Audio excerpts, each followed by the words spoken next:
जिस नेपाल ने पूरी दुनिया के सामने जैनजी आंदोलन करके दुनिया को दिखा दिया था कि आज का युवा अगर वर्तमान सत्ता से दुखी है तो उसका परिवर्तन करके एकदम youth pop star dynamic leader Balen Shah को अपना प्रधानमंत्री बना सकता है, तो दुनिया परिवर्तन के लिए अब बच्चों को लाइटली ना ले। बस यहीं से जैन जी को पूरी दुनिया में एक दम मिला। लेकिन एक महीना ही बीता कि इस जैन जी के नेतृत्व को करप्शन की आंच लग गई। जी हां साथियों, चर्चा है कि यहां पर जो गृह मंत्री हैं उन्हें करप्शन चार्जेस और मनी लॉन्ड्रिंग के चलते बीते एक महीने के अंदर इस्तीफा देना पड़ा। 27 मार्च को प्रधानमंत्री शपथ लेते हैं। आज 27 अप्रैल को आप मेरा ये सेशन सुन रहे हैं और इस एक महीने के भीतर भीतर इस्तीफा हो जाता है। एक नहीं, दो दो इस्तीफे हो जाते हैं।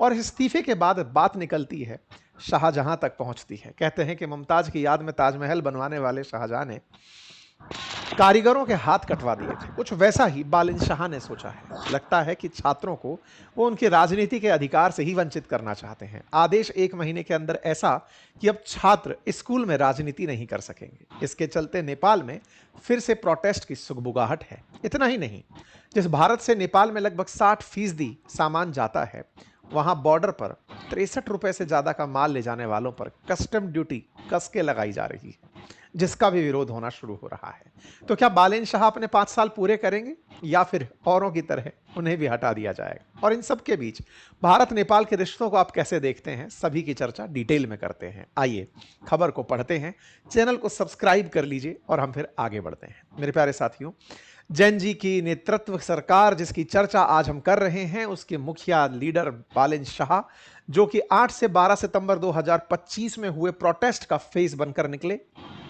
इस प्रोटेस्ट में 77 लोगों की मौत हुई, 1000 से ज्यादा लोग घायल हुए और चर्चा का सबसे बड़ा कारण था कि सोशल मीडिया के इस्तेमाल पर तत्कालीन सरकार के द्वारा बैन लगा दिया गया था। छात्र जो स्कूल में पढ़ रहे हैं, कॉलेजेस में हैं, उन्होंने इस बात का जबरदस्त तरीके से विरोध किया, इतना कि उन्होंने पार्लियामेंट की बिल्डिंग तक में घुस करके आग लगाने का प्रयास किया। उस समय के प्रधानमंत्री केपी शर्मा ओली को अपना पद छोड़ना पड़ा और सुशीला कार्की को अंतरिम प्रधानमंत्री देश के अंदर बनाकर बिठाना पड़ा। नेपाल के जनता बच्चों के द्वारा ये जो किया गया प्रोटेस्ट था, इस प्रोटेस्ट को काफी सराहना मिली। नेपाल के अंदर इलेक्शन हुए। नेपाल के इलेक्शन में जिस तरह के इलेक्शन थे, उसके रिजल्ट में राष्ट्रीय स्वतंत्र पार्टी, जो कि एकदम नई पार्टी थी, वो उभर करके 47.84% मत लेकर के नई पार्टी बनकर उभरती है और इस पार्टी के मुखिया बनते हैं बालेन शाह, चेहरा बनते हैं बालेन शाह। बालेन शाह प्रधानमंत्री बनते हैं और अपने साथ में एकदम यंग कैबिनेट लेकर आते हैं, जिसमें शायद एक ही मंत्री था जिसकी उम्र 50 से ऊपर थी। बाकी लगभग 30 से 40 की उम्र के इन्होंने मंत्रियों को अपनी कैबिनेट में रखा। इस कैबिनेट में एक सबसे चर्चित चेहरा था सुदान गुरुंग का। सुदान गुरुंग जो कि प्रोटेस्ट के चेहरे भी थे, ये प्रोटेस्ट के दौरान काफी बार देखे गए थे। इनमें से अधिकांश जो नेता हैं वो बढ़िया पढ़ाई लिखाई किए हुए लोग हैं और इन्होंने जिस तरह से प्रॉमिस था वैसे ही काम करने की कसमें खाई थी। एक्शन होना शुरू भी होता है। सबसे पहले बालेन शाह की ही बात कर लेते हैं। बालेन शाह कैंपस पॉलिटिक्स को बैन करने और केपी शर्मा ओली को गिरफ्तार करने का आदेश दे देते हैं। चलिए एक एक बात को डिटेल में बताते हैं। सबसे पहले बात करप्शन के चार्जेस की। जैसा आप सभी जानते हैं कि नेपाल के अंदर जो पहले प्रोटेस्ट हुए थे, उसमें केपी शर्मा ओली के द्वारा जैन जी को आंदोलन ना करने देने का मेजर कारण बताया गया था। जनता को दिक्कत इनसे यही थी कि इनके बच्चे आराम में थे, लेकिन जो नेपाल के छात्र हैं उन्हें ये सोशल मीडिया तक इस्तेमाल नहीं करने देना चाहते थे, क्योंकि इनके बच्चों के खिलाफ सोशल मीडिया पर टीका टिप्पणी हो रही थी। आते ही इन्होंने इनकी गिरफ्तारी का आदेश दे दिया। इतना ही नहीं, जब से संविधान बना है तब से लेकर अब तक जितने भी प्रधानमंत्री बने, फिर चाहे सुशीला कार्की ही क्यों ना हो, सबके खिलाफ जांच बिठा दी गई कि इन सब पर चेक करो कि इन्होंने कोई फाइनेंशियल फ्रॉड तो नहीं किया है। सारे के सारे नेता, फिर चाहे पुष्प कमल दहल प्रचंड हो या सुशीला कार्की, सभी के खिलाफ जांच का आदेश दे दिया गया। एकदम नायक स्टाइल में बालेन शाह तेजी से आगे बढ़ रहे थे। आगे बढ़ते हुए तेजी से इन्होंने सबसे पहले ताजमहल बनाने वाले जो कारीगर थे उनके हाथ काटने की सोचा। जी हां, जब इनका सत्ता से निर्वाचन हुआ था तब स्टूडेंट प्रोटेस्ट का ही सबसे बड़ा योगदान था। इवन स्कूल के छात्रों का भी प्रोटेस्ट में कंट्रीब्यूशन था। इन्होंने आते ही डिसाइड किया कि स्कूलों को अब प्रोटेस्ट करने का अधिकार नहीं होगा। बालेन शाह की गवर्नमेंट ने स्टूडेंट यूनियंस बनाने के लिए साफ इनकार कर दिया कि कोई पॉलिटिकल और स्टूडेंट यूनियन नहीं होगी और 100 दिवसीय एक्शन प्लान तय किया। और उस एक्शन प्लान में यह तय किया कि छात्र जो हैं उनके शैक्षणिक परिसरों को पूरी तरह से स्कूल या कुछ मतलब स्कूलों से शैक्षणिक परिसरों को हटाया जाए। सॉरी, माफी चाहता हूं, राजनीतिक परिसर जो बने हुए हैं उन्हें बाहर किया जाए। छात्रों के लिए एक कमेटी बना देंगे जहां पे जाके छात्र अपनी परेशानियां बता सकते हैं।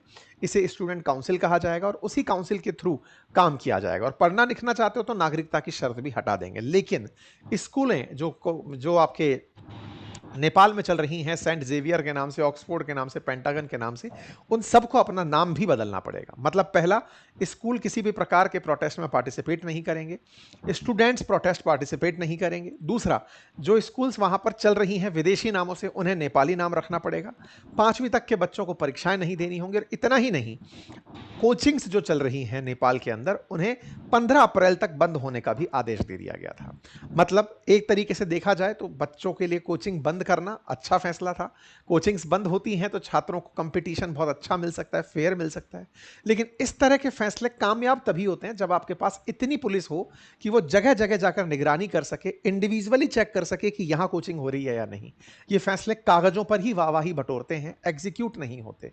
जिन्हें बड़े संस्थान आप मानते हैं वो छोटे संस्थानों में तब्दील हो जाते हैं और वो छोटे छोटी गलियों में इंडिविजुअल कोचिंग्स बनकर चलने लगते हैं। लेकिन हाँ, सुर्खी बटोरने के लिए अच्छा था। लेकिन छात्रों को ये पसंद नहीं आया। छात्र संघ जो है वो विवाद के चलते सड़कों पर उतर आए, प्रोटेस्ट करने लगे। और साफ साफ उनके प्रोटेस्ट में ये बात साफ थी कि भैया ये कर क्या रहे हो, आपको लाने वाले हम हैं और आप हम ही को रोक दे रहे हो। मतलब आपको बिठा दिया, अब कोई और बालेन शाह ना आ जाए क्या, उसका रास्ता बंद कर रहे हो। लगा कुछ वैसा ही। छात्रों के बालेन शाह के खिलाफ भी प्रोटेस्ट अब शुरू हो चुके हैं। इसी बीच में इनकी कैबिनेट के अंदर जिस तरह के कार्य हो रहे थे, उनमें से सुदुन गुरुंग करके जो व्यक्ति हैं, जो इनके गृह मंत्री बनाए गए थे, उन गृह मंत्री ने इस्तीफा दे दिया। इस्तीफे का कारण ढूंढा कि साहब सेकंड नेपाली मिनिस्टर तत्काल प्रभाव से इस्तीफा दिए हैं। कारण निकल के आया कि इनका कोई कारोबारी मित्र था दीपक भट्ट, जिसके साथ इनकी पैसे की लेन देन थी। वो जिस समय पर ये लोग प्रोटेस्ट कर रहे थे उस समय पर खबरों के लिए पैसे ले रहा था, या इनके साथ साथ मनी लॉन्ड्रिंग का आरोप लगा कि तुम दूसरे जगह का पैसा लेके किसी और काम में इस्तेमाल कर रहे हो। सुदुन गुरुंग जो हैं वो अपने आप में काफी फेमस नेता बनकर उभरे थे, छात्र नेता बनकर उभरे थे, छात्रों को लीडरशिप दिए थे, जैन जी प्रोटेस्ट के अंदर काफी ज्यादा चर्चित हुए थे। लेकिन अपने एक मित्र के चलते, क्योंकि उनके मित्र गिरफ्तार हुए मनी लॉन्ड्रिंग के चलते और उनके साथ ट्रांजैक्शंस के चलते इन पर आंच आई, तो इन्होंने अपने पद से इस्तीफा दे दिया। अपने पद से इस्तीफा देने के बाद में लोगों ने इनकी पुरानी तस्वीरें तलाशना शुरू किया।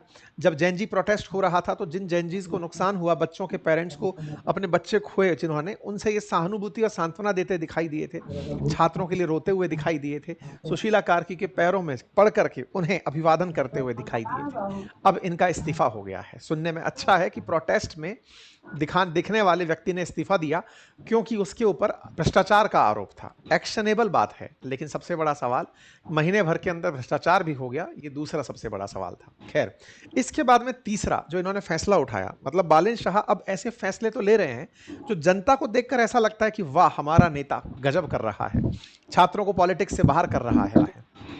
कस्टम ड्यूटी लगा दे रहा है। कस्टम ड्यूटी की कहानी कुछ ऐसे है कि भारत और नेपाल के बहुत से ऐसे शहर हैं जो बिल्कुल बॉर्डर एरियाज पर हैं और इधर से उधर का व्यापार बहुत आसानी से, सुगमता से होता रहता है।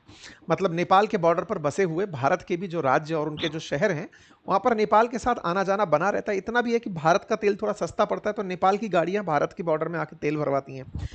भारत में सामान थोड़ा सस्ता मिलता है तो नेपाल के जो लोग हैं वो भारत से माल खरीद के ले जाते हैं। जैसे भारत के, मतलब उनके 100 रुपये भारत के 63 रुपये के बराबर होते हैं, तो यहाँ से उठा करके सामान वहाँ तुलनात्मक रूप से सस्ता पड़ता है। इन्होंने कहा कि 63 रुपये से ऊपर का सामान अगर लेकर आ रहे हो, यानी कि नेपाली 100 रुपये से ऊपर का सामान लेकर आ रहे हो, तो कस्टम ड्यूटी देनी पड़ेगी। बॉर्डर पर रहने वाले बहुत से लोग ऐसे हैं जिन्हें दवाइयाँ, बर्तन, इलेक्ट्रॉनिक्स, किराना का सामान भारत से ले जाना सस्ता पड़ता है। ऐसी बहुत सी तस्वीरें निकल कर आई जिसमें कस्टम के लिए लोगों को परेशान किया जा रहा था। बड़ी संख्या में लोग अपने रोजमर्रा का सामान ले जाते हुए बॉर्डर पर कुछ इस प्रकार से दिखाई दिए। भारत नेपाल के बॉर्डर ऐसे टिपिकल बॉर्डर नहीं है जैसे आप कहीं भारत पाकिस्तान के जैसे बॉर्डर को माना जाए। पोरस बॉर्डर हैं, लोग आसानी से आना जाना करते हैं। ऐसे में लोगों के साथ में जो पुलिस की बेतरतीबी थी, जिस तरह से पुलिस ने उनको ट्रीट किया, वो चर्चा का विषय बना। चर्चा का विषय बना कि नेपाल के अंदर अब इस प्रकार की परेशानियां लोगों के साथ की जा रही हैं। परेशान हुए लोग अपने सामान को फेंक कर चले जा रहे हैं। इस 100 रुपए का अपनी जरूरत ज़रूरत का सामान अगर हम नहीं ले जा पा रहे हैं, इस तरह से लोगों से सामान छीन-छीन करके कि या तो कस्टम ड्यूटी दो या माल छोड़ जाओ। तो यहाँ पर कुछ तस्वीरें इस तरह से निकल कर आई कि महिलाओं के साथ जो सामान ले जा रही थी, कस्टम की टीम जो है उनके साथ में, बॉर्डर की जो फोर्सेज़ हैं वो उनके साथ में इस तरह की हरकत करते हुए दिखाई दे रही थी। इसके ऊपर तर्क ये था कि नेपाल की जीडीपी का लगभग 10% तो केवल कस्टम ड्यूटी से ही आता है। ऐसे में अगर वो कस्टम को राहत दे देंगे तो नुकसान देश का होगा। लेकिन इससे बॉर्डर पर रह रहे लोगों में नाराज़गी है। लोगों का कहना है कि लोग इस वजह से भी आसानी से जी पाते हैं, आप उन्हें छोटे-छोटे ट्रांज़ैक्शंस के लिए ना रोकें। कुछ लोगों का, राजनीतिक दलों का तो ये तक कहना है कि आप 1950 की संधि का उल्लंघन कर रहे हैं, जहां बॉर्डर एरियाज़ पर इस तरह के ट्रांज़ैक्शंस होने की इजाज़त हुआ करती थी। खैर, भारत भी कुछ कर रहा है क्या? बिल्कुल, जब आपकी तरफ से सख्ती हो रही है तो हमारी तरफ से भी है। तो हमने अभी फ़िलहाल के लिए बॉर्डर एरियाज़ पर नेपाल के व्हीकल्स को तेल देना रोक दिया है, ऐसी सुर्खियाँ हैं। इसकी श्योरिटी जो है वो यहीं के लोकल अखबारों ने कुछ इस तरह से लिखा है कि कहा है कि बहुत से डिस्ट्रिक्ट्स ने अपने तेल, मतलब नेपाल के नंबर से अगर तेल भराने कोई गाड़ी आई है तो उसको रोका गया है। अरनिया, पूर्णिया, किशनगंज, सुपौल, कटिहार, यहाँ पर वाहिद न्यूज़ चैनल ने कवर करते हुए कहा कि भाई अखबार, मतलब यहाँ से लोग तेल सस्ता ले जाकर नेपाल ले जा रहे थे, तो उनको रोका गया, बस ज़रूरत भर का दिया है कि तुम बॉर्डर तक चले जाओ। हालांकि कोई भी ऑफिशियल इसका अनाउंसमेंट अभी तक सुनने को नहीं मिला है। साथ ही साथ भारत ने बॉर्डर पर सुरक्षा थोड़ी टाइट कर दी है, क्योंकि नेपाल के अंदर इस समय पर तबलीगी जमात का कोई कार्यक्रम चल रहा है। तो उसके चलते भारत ने भी बॉर्डर एरियाज़ को काफ़ी ज़्यादा सुरक्षित रूप से तलाशी अभियान के रूप में यूज़ कर लिया है, क्योंकि नेपाल में इज्तिमा होने जा रहा है, आज ही पूरा हुआ है। तो वहाँ पर पाकिस्तान और बांग्लादेश से भी लोग पहुँचने की उम्मीदें थी। तो ऐसे में वहाँ पर काफ़ी ज़्यादा सघन जांच चल रही है। खैर, जो भी है, भारत नेपाल बहुत अच्छे पड़ोसी और मित्र हैं, और ऐसी स्थिति में अब अगर ये बातें सुनने को मिलें कि छात्रों के साथ जो हो रहा था, अब वो पड़ोसी एरिया में रहने वाले जो लोग हैं उनके साथ भी अगर होगा, तो धीरे धीरे बहुत सारे एरिया में वर्तमान सरकार के खिलाफ प्रोटेस्ट होना लाजमी है। और तो और जो पुराने राजनेता हैं उनकी भी तो अपनी एक वोट बैंक है। जो लोग उन्हें चाहते हैं वो भी तो बालन शाह के खिलाफ होंगे ही। लगता नहीं है कि बालन शाह अगर इन नीतियों को चलाते रहे तो लंबे समय तक शासन चला पाएंगे। बाकी आप लोगों को क्या लगता है, अपनी राय कमेंट बॉक्स में जरूर दीजिएगा। फिलहाल चर्चा ये भी है कि भारत की तरफ से मिस्त्री जी जो हैं वो नेपाल की विजिट पे जाने वाले हैं।